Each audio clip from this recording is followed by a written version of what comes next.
Okay, and we're live, guys. Let me know if you can hear me. The stream is starting up. I don't know if you guys can see me yet.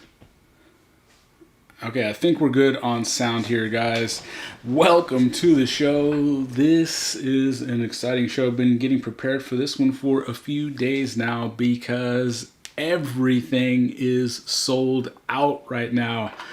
Everything is gone. You can't get your hands on anything.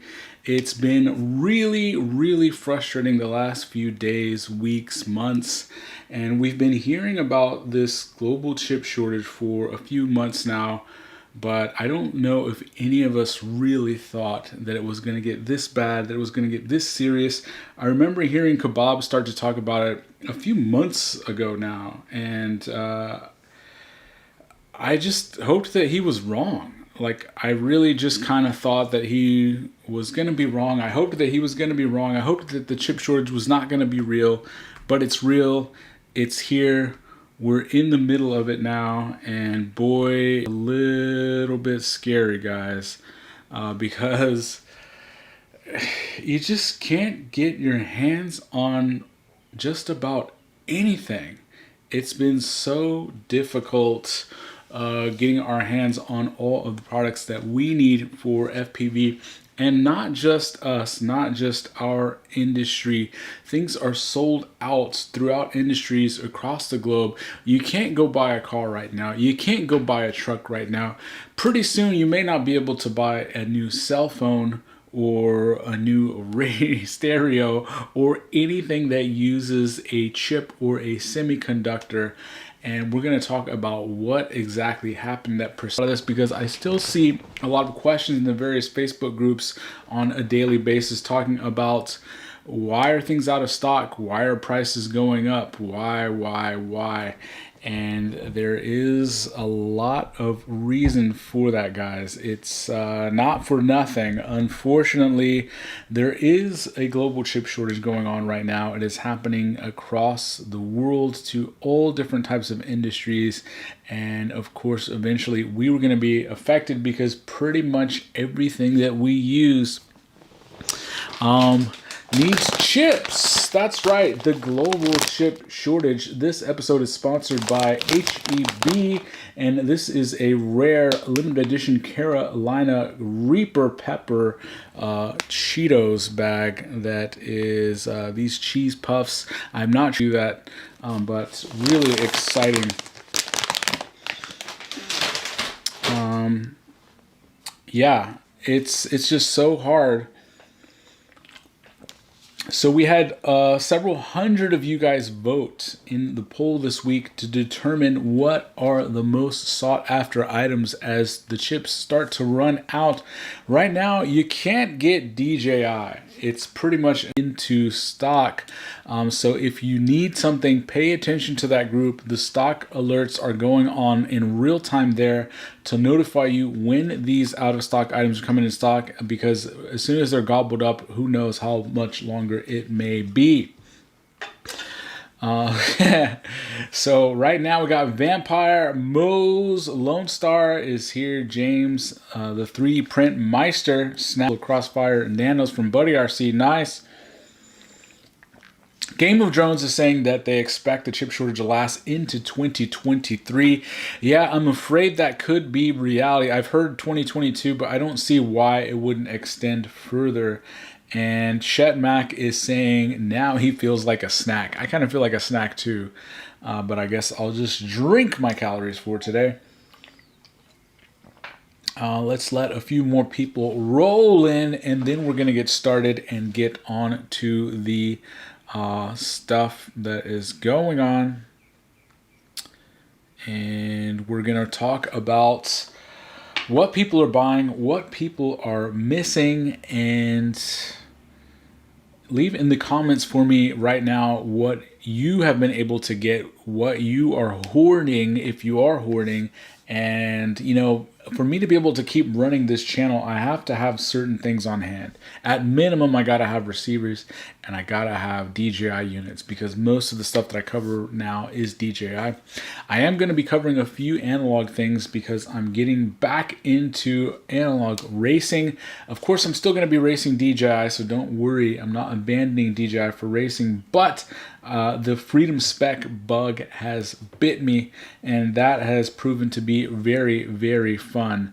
So I'm really enjoying Freedom Spec racing, and I built up an analog racer exactly for that purpose.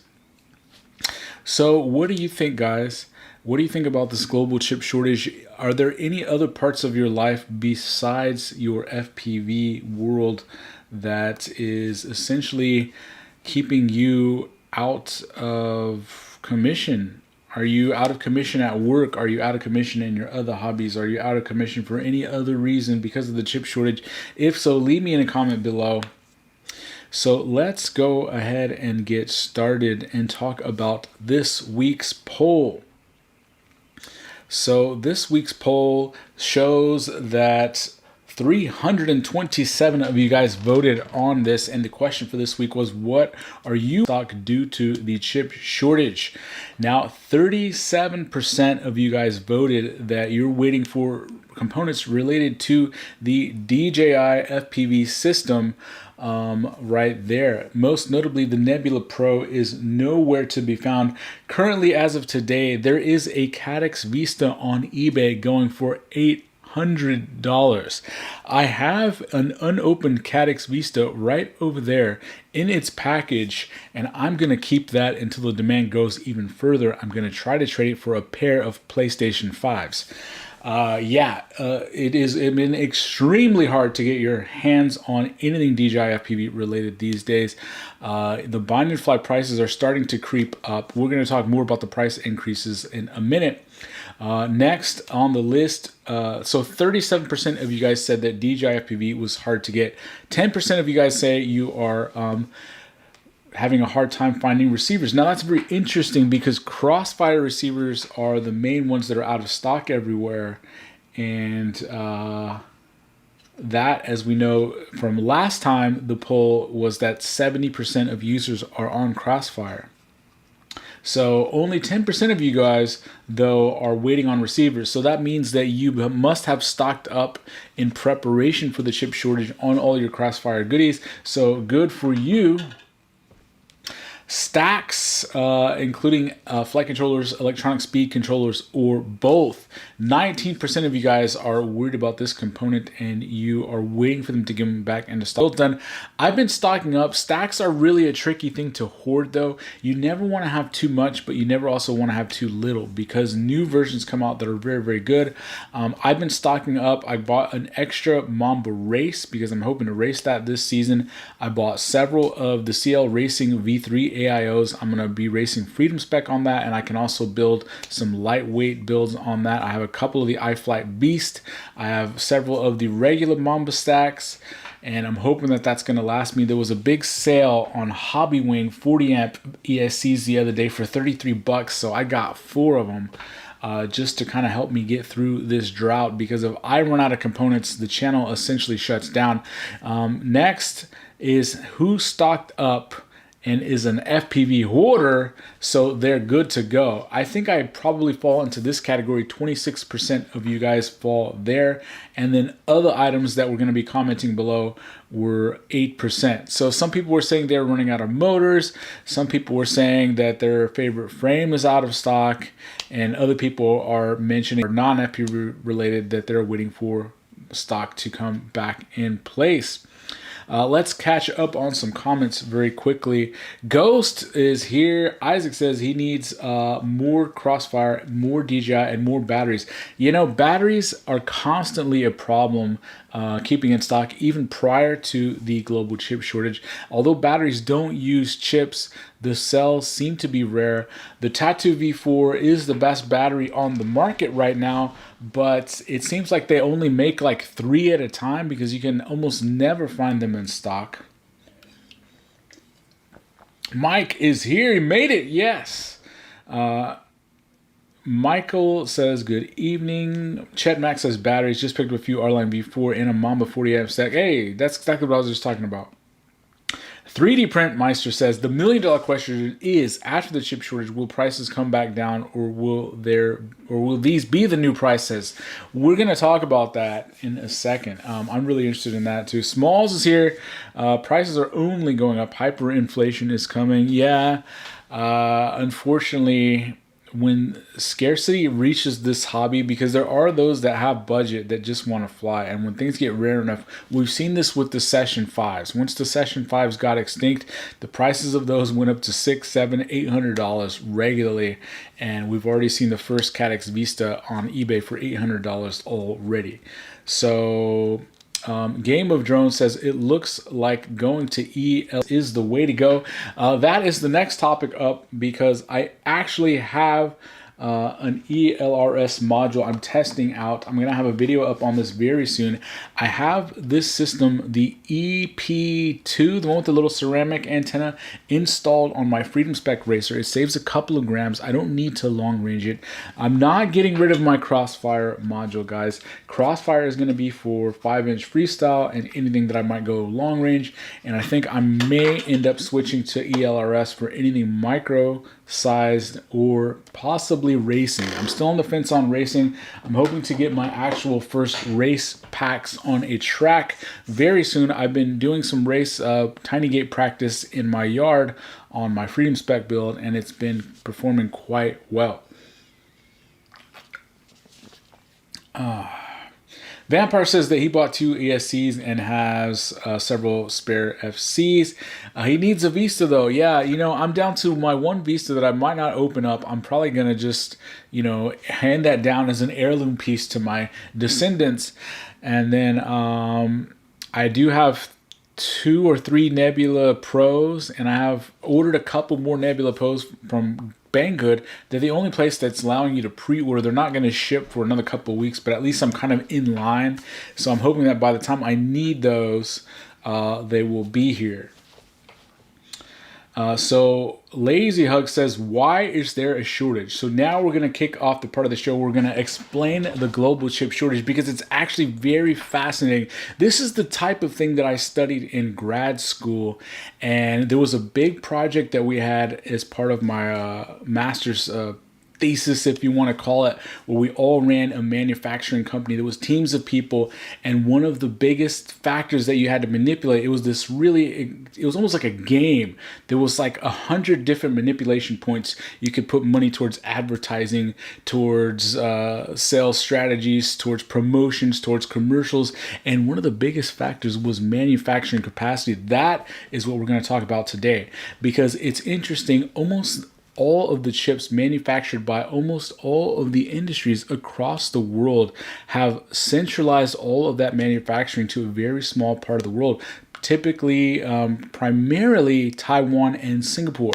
So everything's being manufactured in Taiwan and Singapore. Even companies that design their own chips, like Apple, like Intel, have started to outsource their manufacturing all to this one place. Even companies like Intel, for the longest time, would manufacture their own chips. But what happened was the advancements in manufacturing techniques advanced so much faster in those hyper busy areas like Singapore and Taiwan that Intel could no longer manufacture as good. And so even they had to start sending some of that over. So this is all of the auto manufacturers, all the computer manufacturers, all of these cell phone manufacturers, and of course, all of the manufacturing that we need. Now, some of our manufacturing does take place in China. That's true. But what happened was, when the pandemic first took place, there was a slowdown in manufacturing that happened over there in Singapore and Taiwan. Now, there was also a slowing of many other industries. The first industry that really slowed down a lot was the automotive industry, because people were now working from home. People were not buying more cars. So they just started to cancel a lot of their orders for manufacturing chips. Now, at that same time, manufacturing for things like laptops, cell phone, routers, anything that people need to be able to work from home went skyrocketing. So they were putting in more orders at the same time as the auto manufacturers were putting in less orders. So that manufacturing capacity all went to those other industries. Now, what happened after that? A few things bad happened in Taiwan. One of the factories actually caught fire, and then there was a drought, and then all of the stock across the globe in all these industries started to become depleted. So as there was no more stock to be sold, now everybody has to put their manufacturing orders in. Now, how can you conceptualize what these factories are like over there, what these foundries of chips are like? Picture, if you will, a small town that has 10 restaurants. Now, all of these restaurants make different things. They might have a seafood restaurant, they might have a pizza restaurant, and they all like to make dessert. But since they specialize in their dishes, they all buy desserts from one bakery. Now, this bakery has 4 ovens that they can make cakes around the clock. Let's say they can make a cake an hour. Now, that means that there's a certain number of cakes they can make in a 24-hour period, a certain number of cakes in a week, a certain number of cakes in a month. Now, all of these want these cakes. Dessert fever has caught in, and there's not enough to go around. So chances are, if you show up to a restaurant and you want dessert, you ain't getting no cake. And that's exactly what's happening with the global chip shortage. Now, there is some capacity to ramp up. So one of the largest chip manufacturers is able to produce about 600,000 chips a month. They are able to upscale and produce an extra 120,000, but that's only about 15-20% more. And the demand is much, much higher than that. So these factories, these foundries are booked 24 hours a day, months, and now years out. So there's literally no manufacturing time that can be bought even for any price. So that means that the companies that have secured the time, that are lucky enough to have secured that time, they're going to have to start choosing.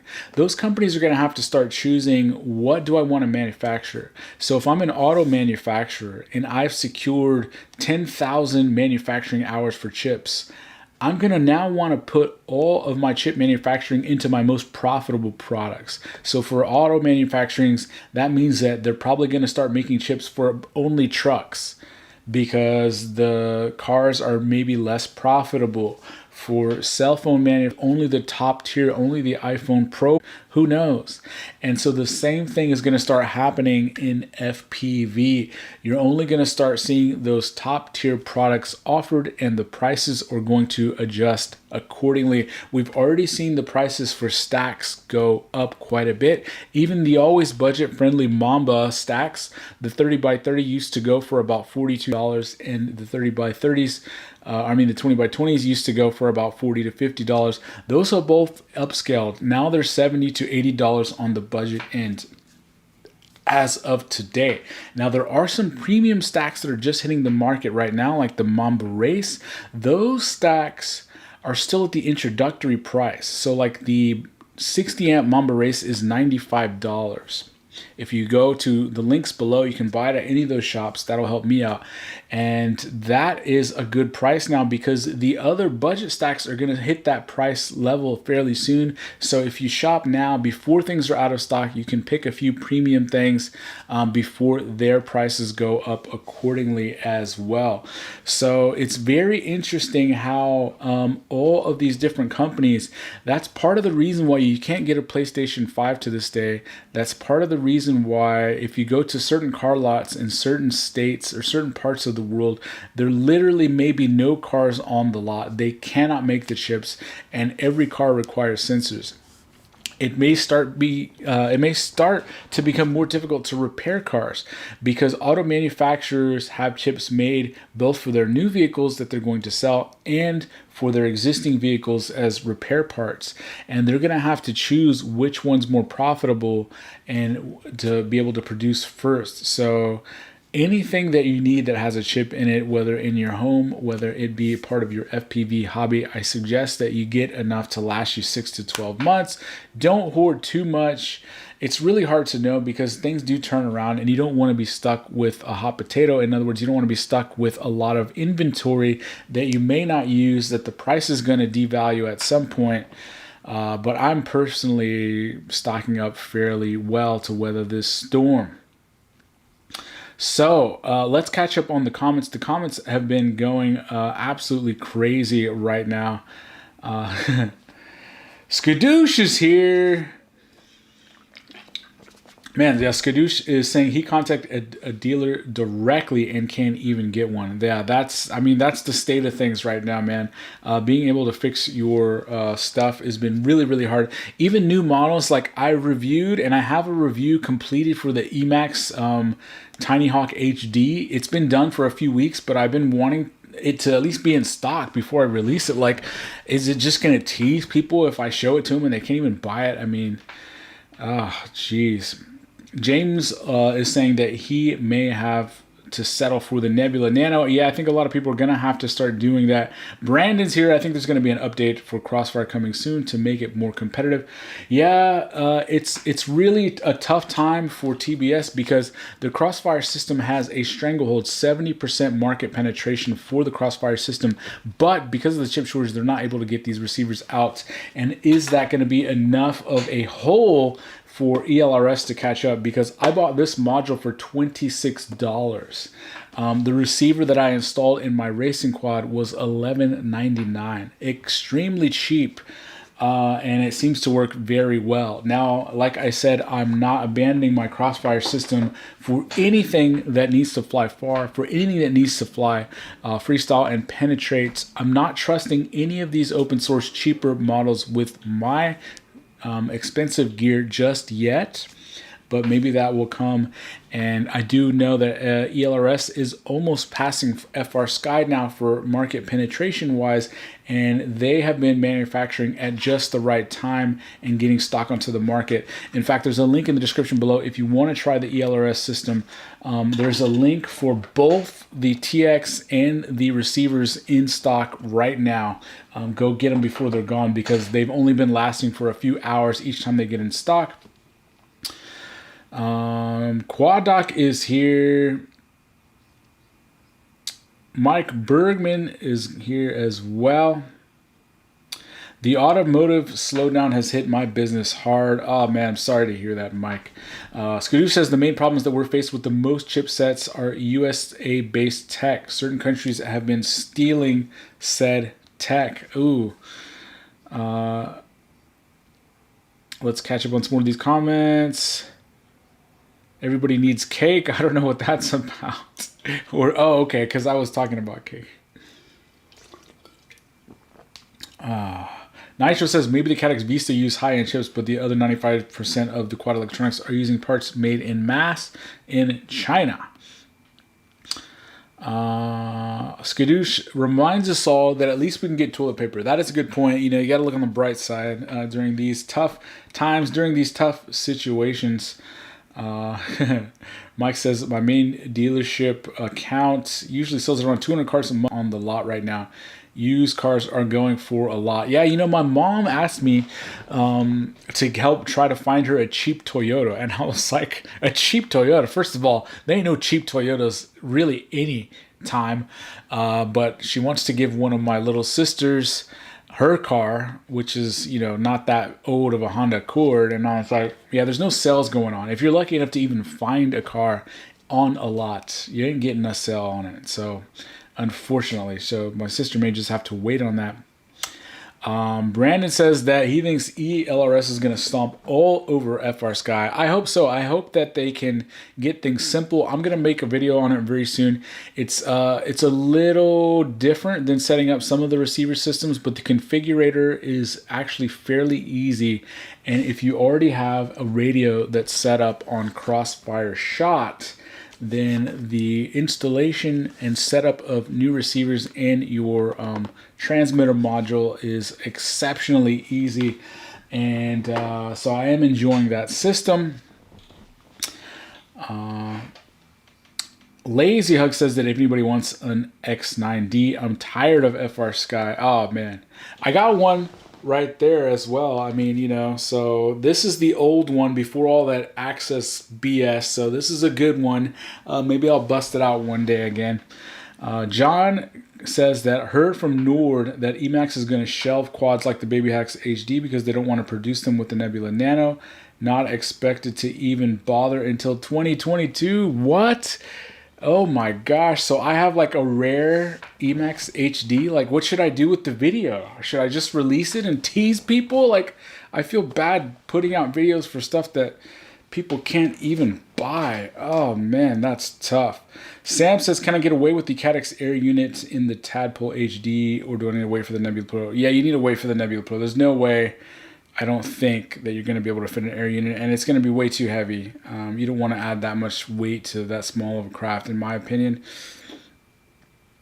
Hart is here. Greetings. Planning on converting my UZ80 to the ELRS all-in-one. Yeah, that would be nice. Kai says, just so I have anyone looking for him as if now. Sunrise says that he likes how that thing flies. Kai says he wishes that ELRS comes out with a PWM RX. Is that for like cars or wings or something? What's that for? Are we going to get a full express setup video? There's actually a couple of really good full express setup videos out there. The one that I followed, I'll probably link in the video that I do. What I'm gonna do is a shortcut. So if you already have a video, or I mean, if you already have a radio that can do Crossfire shot, I'm gonna start there.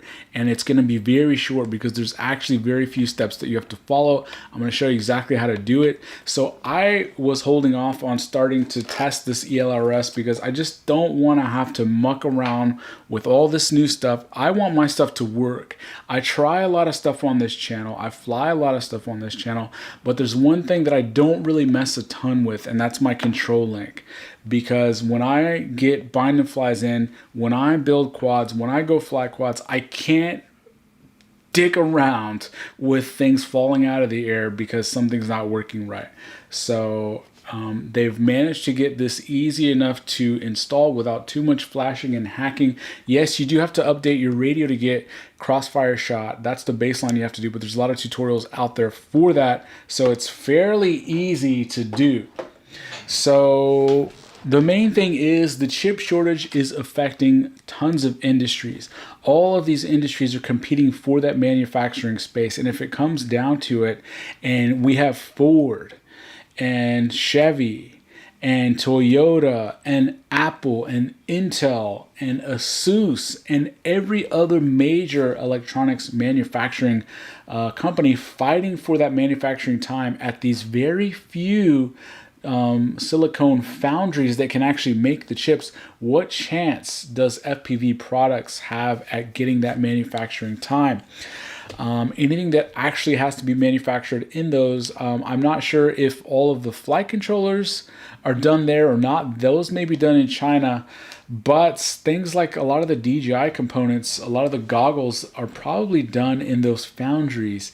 And if the prices go up, can any of the FPV companies really afford to spend that additional money to get that manufacturing time?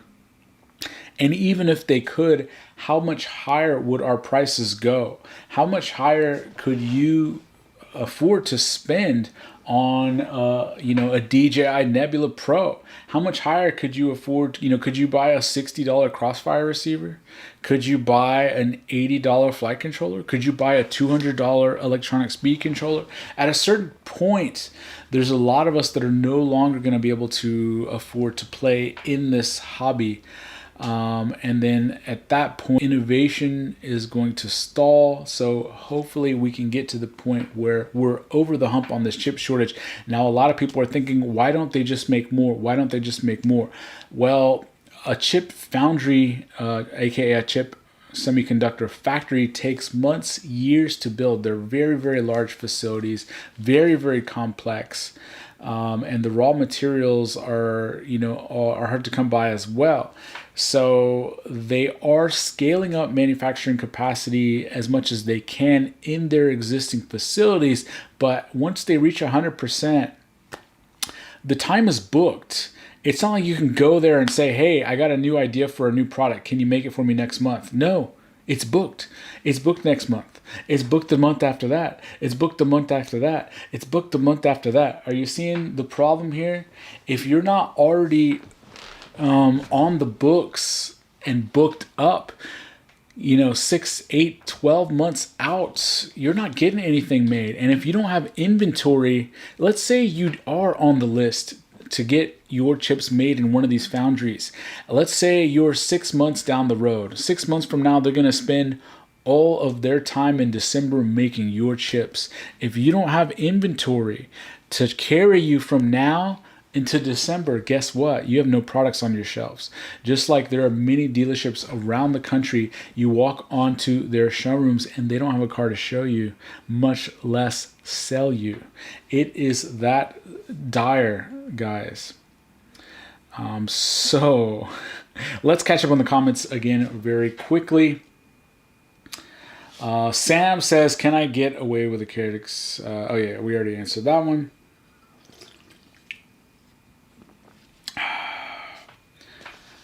I wonder if you can use ELRS on the Tango 2. I think you could, because you can get the external module and just put it on there.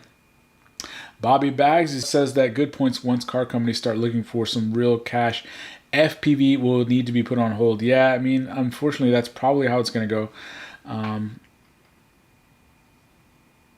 Do you believe that the shortage will lower or only keep growing? The thing of it is, it's the demand is going to stay high, and eventually when everything stabilizes, so it's not going to last forever, right? People are going to build extra manufacturing capacity. All of that surge of people that needed to buy laptops, routers, equipment to be able to work from home is eventually going to end, or at least level out, and they're going to be able to have some manufacturing capacity free. The problem is they have to get through all of that backlog first. Many of these foundries are booked at least a year out. So there's going to be potentially another year of people in line after that. So I hope that I'm wrong, but it could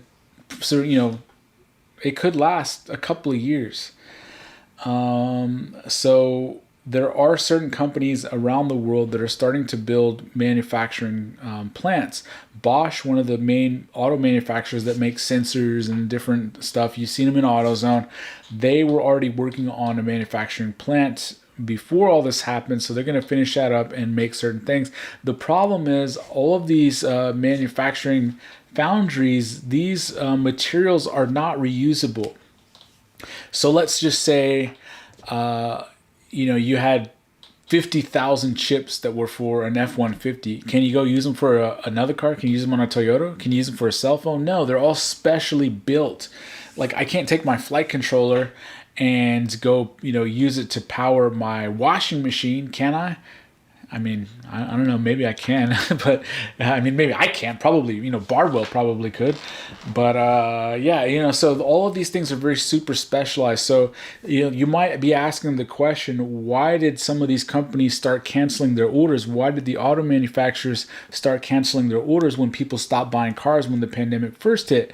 Well, that's because they just don't want to have a ton of extra inventory, and they did not anticipate the demand bouncing back rapidly. It's very interesting. A lot of the cars being sold right now are higher priced cars. Are people just balling out of control? No. It's because the auto manufacturers, with the few chips they do have, with the few manufacturing capacity they do have, they're only making their more expensive products. So the only products on the lot are going to be the more premium offerings. So the budget stuff is going to be gone for a while. So if you're the type of person that lives off $40 Mamba stacks, if you're the kind of person that lives off budget stuff, make sure you have enough to make it through, because those are the type of things that you're probably going to have less of first. For any companies that still can manufacture items, they're going to have to manufacture what makes the most. So It's going to be the premium stuff, and even that stuff, the price is probably going to continue to rise. Brandon says it's like trying to go camping in the U.S. right now. It's all booked. Is it? I mean, I'm not really a big camper, but yeah. Nitro says that's why you should always have a stash of parts you use. 27% of us are ready for the FPV desert. Yeah, I mean, I potentially have enough to fly my own hobby stuff for a ton of time. I could potentially at least pump out a build or two a month for a while if I really had to. Okay, confession time. I have had to do this already. I've had to start taking air units. I've had to start taking Vistas out of builds in order to make new builds to show new products on the channel.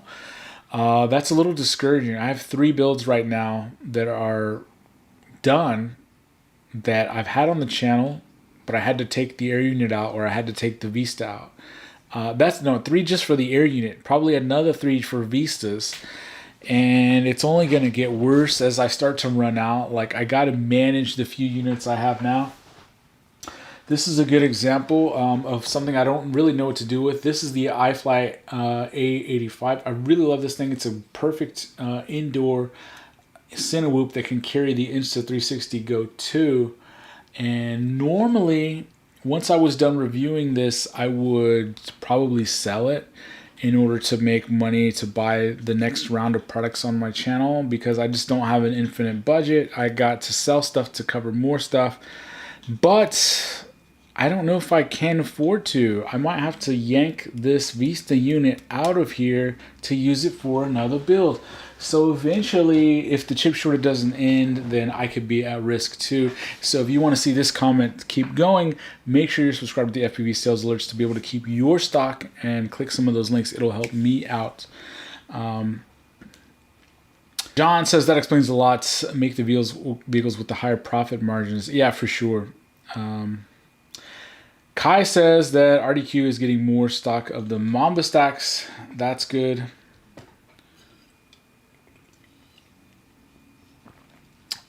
Skunk is here. Big is here as well. I could go a while if I had to. I have 20 on the wall and plenty of parts. Yeah, but that's not everyone. Yeah, that's true. I mean, I have enough to go for a while, but it's just a bummer to have to like take apart every build to build a new one. It's not really how I prefer to do things, but for now, that's just going to be how it is. It's going to be how life is. Game of Drones says, hasta la vista, baby. That's right. The Vistas are gone. So let's talk about some of this stuff right here. So there's no DJI to buy. So what are you going to do, guys? You can't buy the bonded flies. As somebody was saying, the Emax HDs are possibly not going to be back until next year, or maybe even longer. Are you going to stop flying DJI? Are you just going to start recycling the Vistas to different builds like I'm doing? Are you going to start flying the Nebula Pro? Are you going to start buying some building some bigger freestyle quads like the Shocker Tank that can take an air unit? Because there are some air units left on the market that you can buy right now. There's a sale for $184 right now, and one of the links in the description below that you can check out if you need one of those. Mike says he's been stealing Vistas from builds like crazy. Yeah, I've been doing the same thing, man. If Kai says if someone review it, companies reach out to me all the time. If it's something that I'm interested in, I'll absolutely review it. If it's something that I wouldn't buy, then I probably would just decline. But mostly if it's FPV related, I'm happy to check it out. I always like checking out new stuff. I'm lucky enough that people are sending me stuff quite a lot, but not all the time. So it does still take a significant investment to be able to run the channel. The channel cost is definitely over 5 figures a year, and who knows how much more once I factor in things like microphones and the camera I'm shooting on this right now, and lights like this one right here, and all other kinds of stuff that go into it. Bobby Bag says, where would you sell that drone if you're selling? If I do sell drones, I usually do it on the FPV Facebook Marketplace, the FPV Marketplace. A lot of times, though, people have figured out that I pretty much sell almost everything that's on the channel. So sometimes people just reach out to me and say, like, hey, what do you have? Or hey, I saw this video. Are do you have it? Because a lot of the times, I don't really ever crash anything that's on the channel unless I'm racing it. If it's one of my race builds, I don't sell those. So pretty much everything is mostly new. 608 says he's good for at least a year. Says, how about the propane shortage? Wanted to grill a burger and fly, but a no-go. Oh, man, I didn't even know about that.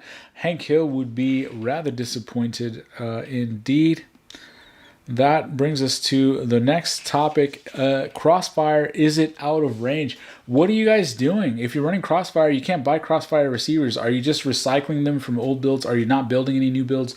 Are you trying the Express ELRS stuff? What are you doing to get yourself through the shortage? Or did you prepare? And then, of course, we already talked about stacks and components. We've had a lot of good comments right now. Kai is saying that there is some stock on some $61 Mamba stacks.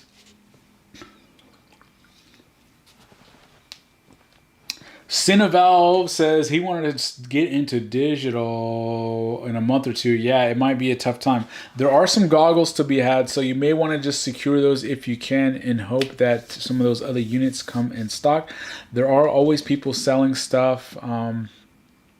I may be selling a bit fewer things in the near future, but, I'll probably still have some stuff here.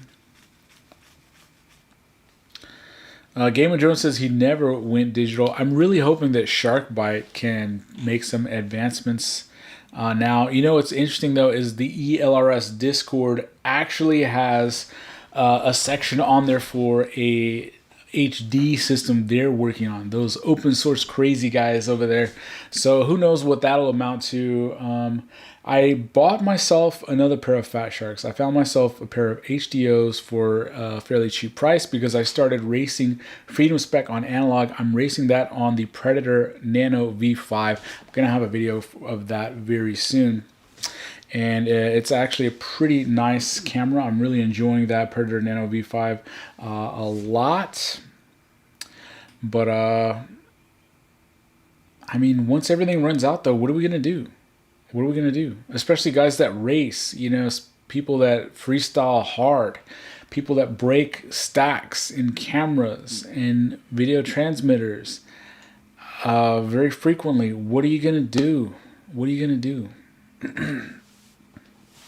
I personally am going to make sure that I have an extra charger. I had one of my chargers die. I was very thankful that I have two Hotas. I'm dealing with their customer service right now. It's been a little frustrating. We'll see what they do. I'll make a video about it later. But if I didn't have that backup charger, I would be definitely screwed. So I may end up buying another one so that I still have a backup. And I like being able to dual charge 2 at a time or 4 packs at a time. Dingle says he just bought the 3-pack of Crossfires. Did I get lucky? Are they out of stock? Yeah, Crossfire is like almost nowhere to be found. Ghost receivers are in stock. That's what Bobby's flying. Cineval says, should I buy the V2 goggles even though I can't find a Vista in stock? Just to have the goggles waiting. It's tough because they're around right now, probably because you can't buy the Nebulas, the Nebula Pros and the Vistas. If all of a sudden we do get more stock of those, are the goggles going to go out of stock? I don't know. I personally like to get what I need when it's there. Hopefully, and you never know, if those prices are going to go up. So yeah, you might as well, I think. Mike says there is a Recon 3 on rotor bills with OpenHD, and it looks pretty amazing. Ooh, I can't wait to see more of that stuff. Skunk Master says that my buddy Widowmaker has just gone Sharkbite, and it seems to look okay, but I'll stick with the HD02 on analog. Yeah, it's really unfortunate. I don't think, at least from the videos I've seen, that Sharkbite looks that great. The durability is definitely in question, and the cost is high. By the time you pay $50 for the Whoop VTX, 50 to 60 bucks for the camera, 20 bucks for the antenna, you're already at 120 to 130 bucks, which is almost the cost of a DJI unit. And the DVR is utter garbage. So for somebody like me that needs that DVR to feature onto a channel, it's just very frustrating how shitty the DVR is. Now everybody says, oh, but the image on your eyeballs is like 1,000 HD penguins are kissing your eyeballs directly, and it looks so beautiful. I mean, but what good is it when you show it to people and it's like, ugh, it looks almost like analog. It looks almost like analog. It looks gross. It looks disgusting.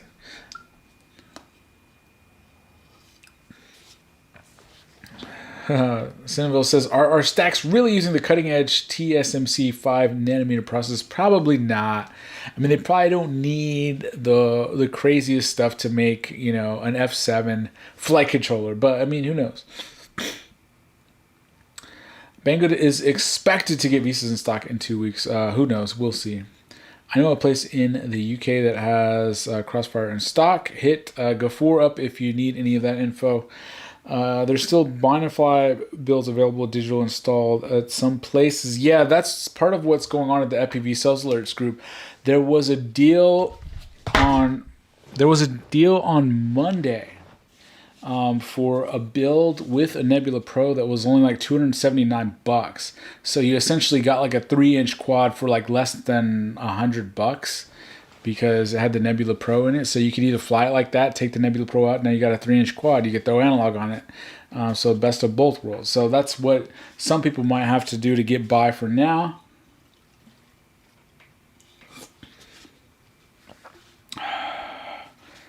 Vampire says there's some Crossfire Nano at Amazon. Interesting. Cinevalvo says that a 6S freestyle quad. Which digital VTX do you want? I'm guessing the Vista. Yeah, you want the Vista. I mean, well, the Vista is essentially discontinued. You want the Nebula Pro, which is the same video transmitter and antenna, but it's a slightly different camera. But the camera is like 95% as good, and it's just the best you're going to get right now. So you want the Nebula Pro if it ever comes in stock again.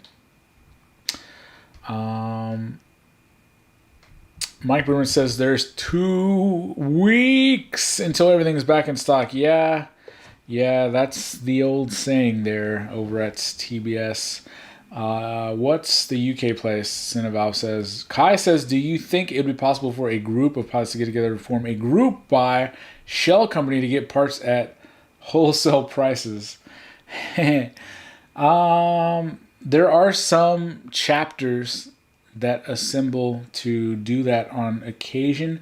There's been a few times where some of us local guys have gotten together. If we all happen to be using the same prop or the same, whatever, we may do that. It's very rare though. Like, it only works if you're in a community that's, hopefully locally. It really works. It has to be local, guys, because you end up having to ship twice, and that kills all of your savings. So you have to be able to pass them out by hand.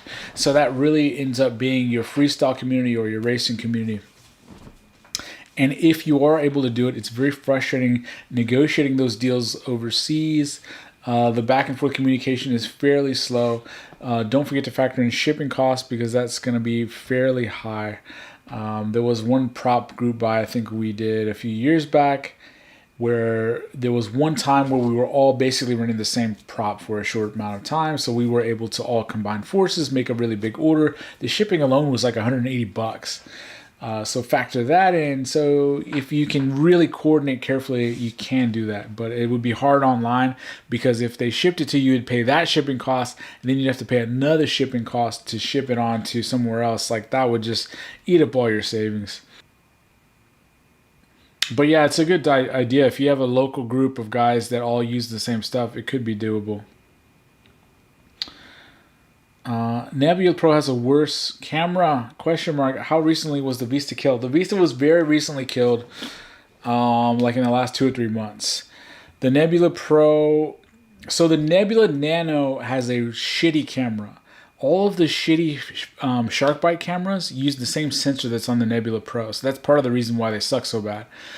I'm sorry, that's on the Nebula Nano. The SharkBite cameras use the same sensor that's on the Nebula Nano, which is garbage. Now the Nebula Pro actually has a pretty good sensor. Most people say that the Nebula Pro is like 90 to 95% as good as the Vista. There's just some tiny little bit of the Vista's image quality that's slightly better, but it's, if you're not paying it, it's fine. And like, so it's there's worse things.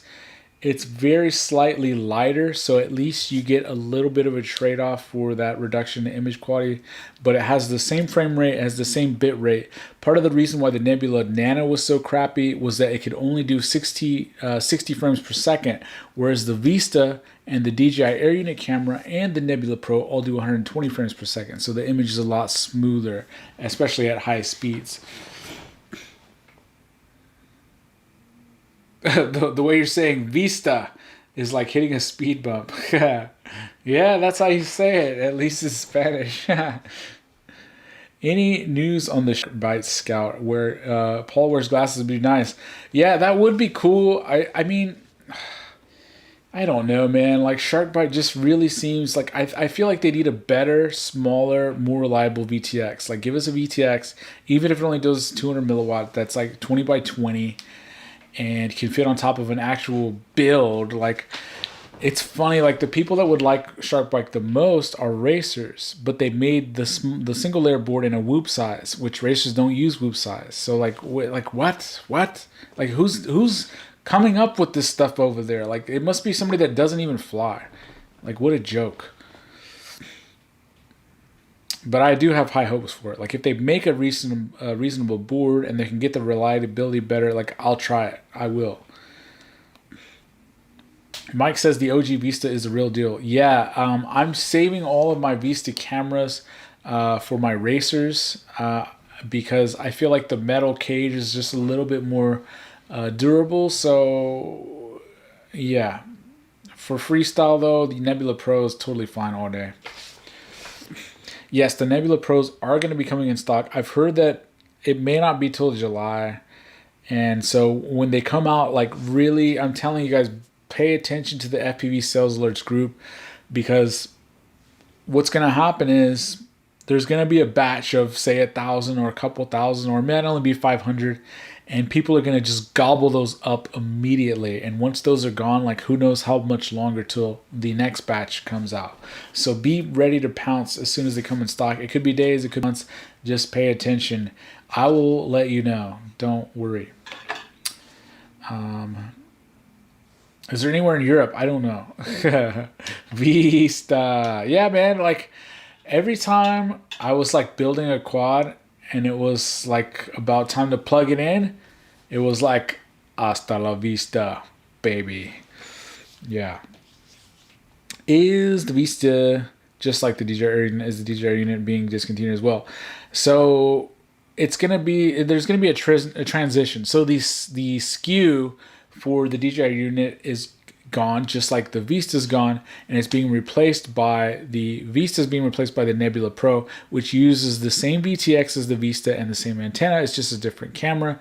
And same thing is happening with the Air unit. It's going to be the same video transmitter, the same antenna set, and it's going to be using a silver metal cased version of the Nebula Pro. So they're all going to be using that Nebula Pro camera. Mike says if you can handle $172, there's some on Amazon. That's not bad.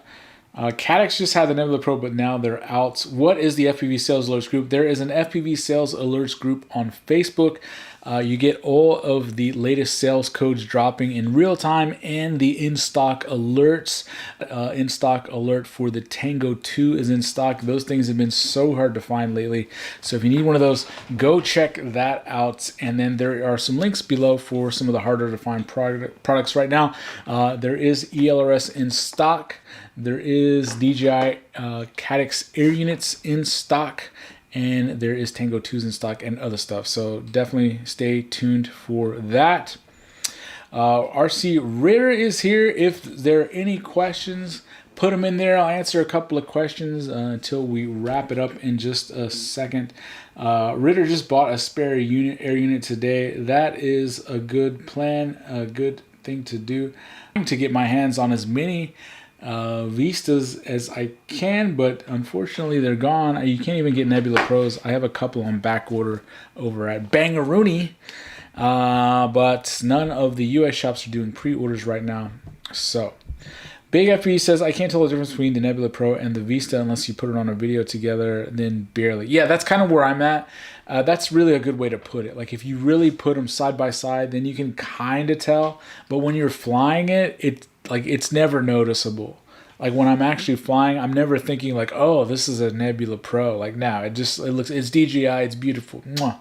Every time I plug in and I see it in my goggles, I'm like, oh, thank goodness it's not a shark bite.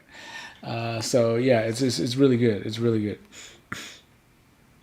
Mike says, could you recommend a good video for teaching Fusion 360 to noobs? Yes, I can. Google or YouTube search a guy named Lars. Just put Lars Fusion 360 tutorial. He is an awesome engineer, and that's where I first got started. He has like a first tutorial where he actually walks you through how to design a very simple part. That's like a little electrical conduit box that you could buy like at Home Depot. And so buy that, follow his first 3 or 4 tutorials, and you'll be ready to start designing your own parts. After about 4 to 5 hours of watching him and following along, I was designing my first parts in Fusion 360. If you're looking for some FPV tutorials on how to design some FPV parts, after you do Lars, because that's a good foundation, check out Primitive FPV, Zorro's buddy. He has a couple of really good Fusion 360 tutorials out there. And then Dave C actually has a couple of good tutorials out there as well. Dave C actually teaches you how to design a pod, which is kind of a more at the last. I'm still not quite to that level, but I have designed quite a few antenna mounts and other little pieces for around the house. In fact, this little Insta360 Go 2 mount for this iFlight quad, I designed it, and it actually holds both the DJI camera and the action camera in one piece. So yeah, I'm still basically a noob, but I'm able to design simple stuff like that.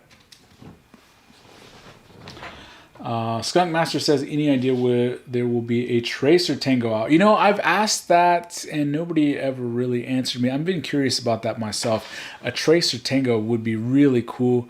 I could see racers liking that small form factor for sure. Sin Alvel says, does the Nebula Pro have the same lens as DJI Cam? I believe it does have the same lens. It's just a slightly different sensor. Dancy says, have you tried shark bite in real life? Is it as bad as it looks on YouTube, or is it being on the goggles help? So we had 2 guys that bought shark bite units in my chapter. If you ever watch my racing vlogs, the large community of guys that all fly together all the time, 2 of the guys bought shark bite, ADK and Zero Volume.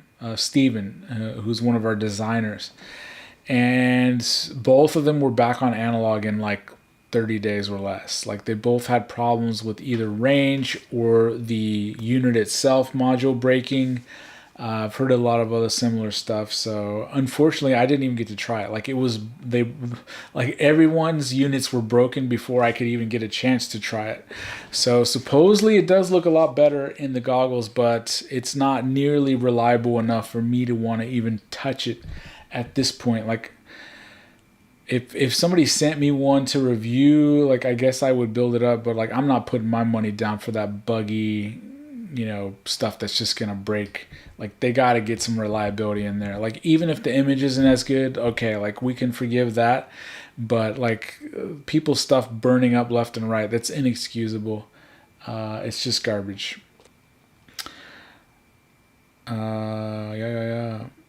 Nice watch, fun to mix it up the air. Yeah, so quick wristwatch check, guys. This is the Casio calculator watch. It's the same one that they have in Stranger Things. Marty McFly wears this in Back to the Future, and it's been in a lot of other stuff too. So that's the type of provenance that it has. I had this not this exact one, but I had this same watch given to me as a gift. It was one of my most prized possessions when I was probably 7 or 8 years old in elementary school. I wore it to school all the time, and I thought I was like the coolest king shit ever.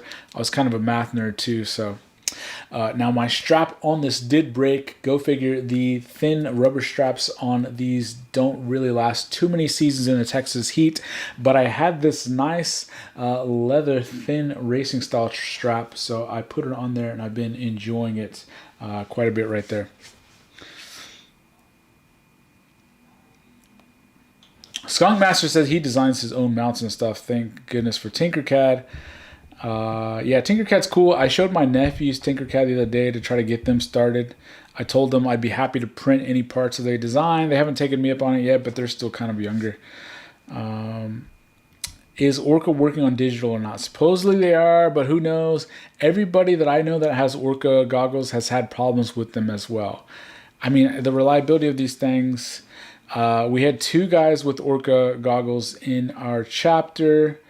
Both of them have had them fail. One was very recently. I was actually out in the field racing with him when all of a sudden his Orca goggles wouldn't stay on. It was really frustrating because he would like take off, you know, start a lap around the track and they would just cut off randomly. It was really, I mean, that's not the kind of thing that you want to happen when you're going on a racetrack 90 miles an hour. So it was very frustrating. He sent them to Orca. They sent them back, and they didn't fix the issue. So the first time he tried to fly, they powered off again. So very, very frustrating. Hopefully Orca can get their stuff together and get things that are actually working. That would be quite nice, but, you know, but I digress. Mike says, I used to wear that watch in middle school and control the TV in class. Yeah, that was a different version. That's awesome. Brandon says, I have a friend that loves a shark bite. I wish the digital encoding treated the rendering the same. It never looks so good secondhand. Yeah, part of the thing is that Fast Track just has garbage DVR on board, as you know, just in general. And it just butchers all video quality. Not that there's a ton there to begin with, but yeah, it's just very unfortunate. The remote watch is baller. Do you still have it? You know, one of the watches I've been looking for a while. I love movie-related watches. So I searched for like 5 years for the Seiko Arnie, the watch that Arnold wears in Predator. He wears it in Commando, and I have it. And I love it. It's one of my most prized possessions. I've also been looking for probably 10 years for a clean example of the watch that Ripley wears in Aliens and the watch that Lance Henriksen wears in Aliens. That one's known as the Bishop. And I've also wanted the watches that the Space Marine wears. All 3 of those are Seikos. The Space Marines wear the Seiko Pulse Meter. It's the one that had the little meter that they were being monitored on their vitals on the little teleprompter thing. And man, all 3 of those are collector's editions. The Ripley trades for like $800 to $1,000 regularly. The Bishop is about $800 to $1,200. And even that pulse meter, which is just a basic like digital watch, regularly goes for $300 to $600. So like, it's not the kind of money I'm going to spend on that kind of an old watch, but kind of cool. But I digress. Danzy says, I got the orders, got it on the first gen pre-order. I did have one failure, but they fixed it free of charge and had it back to me in 7 days. From Chicago to the EU and back. Yeah, I have heard good things about their support. It's unfortunate that a lot of people have had to go through at least one failure. I'm a little disappointed that Cole got his back and they were still not working properly, but you know. Bobby Back says you get the power play. Yeah, I had the power play when I had the HDO2s. It does get you better DVR, but it's just a little clunky to have to carry it around that little FPV colostomy bag that's just hanging off of you. It's just so irritating. Have to carry that extra piece of kit, and then you need batteries for it. I never would power my goggles off the same batteries as the power play because it would never last very long because it uses 18500 cells. I don't know what Immersion RC was thinking. I've heard the Sky Zone's DVR is a little bit better. I really kind of want some Orcas because the Orca has the same DVR that's in those power plays, which is much, much better. But I'm a little scared to get one that doesn't work. And my analog budget right now, I spent $250 to get HDOs. So I would have to spend at least $500 to get some Orcas. Do I really want to spend that extra money? I'd probably spend it on more DJI stuff. So,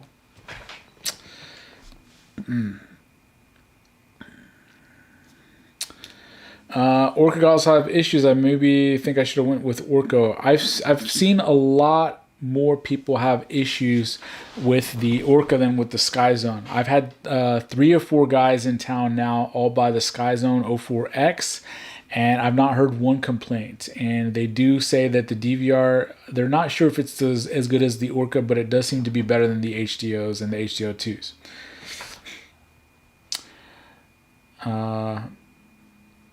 Movie buff, yeah, man. I spent so many years looking for that Seiko Arnie, dude. It was crazy, and I actually got one for like, I think, it was way back in the day before the price really skyrocketed. I got one for like $250. It was a fairly clean copy, but it had some bangs around the chapter bezel, and it had non-original hands. And that was the part that bugged me. The hands were not the original sword, like black outline hands. And it just bugged the shit out of me to the point where I spent like another 2 years trying to find a clean, totally original copy, which I got. It even still had the plastic shroud and everything. Of course, that thing was like the 35-year-old plastic is not going to hold together. So I replaced the shroud with the metal shroud. But yeah, I love that thing. It's so dope, and when you wear it, it's like plus 20 Arnold quotes all day. Why use the DJI goggles? The DVR for analog is good. Yeah, the DJI goggles does do really good DVR. So I was getting very usable analog DVR when I was using the DJI goggles, but it's a little clunky to try to race analog with DJI goggles. I mean, it can be done. I've done it. But when you're primarily racing analog, it's just easier to have a set of Fast Sharks, unfortunately, or just analog goggles in general. Skippy is here. Damn Skippy. Mike says, I converted my power play to have no battery. It shrinks it to the size of a raisin box that runs on your goggle battery. Whoa. Is there a tutorial for that? If so, let me know. That sounds interesting.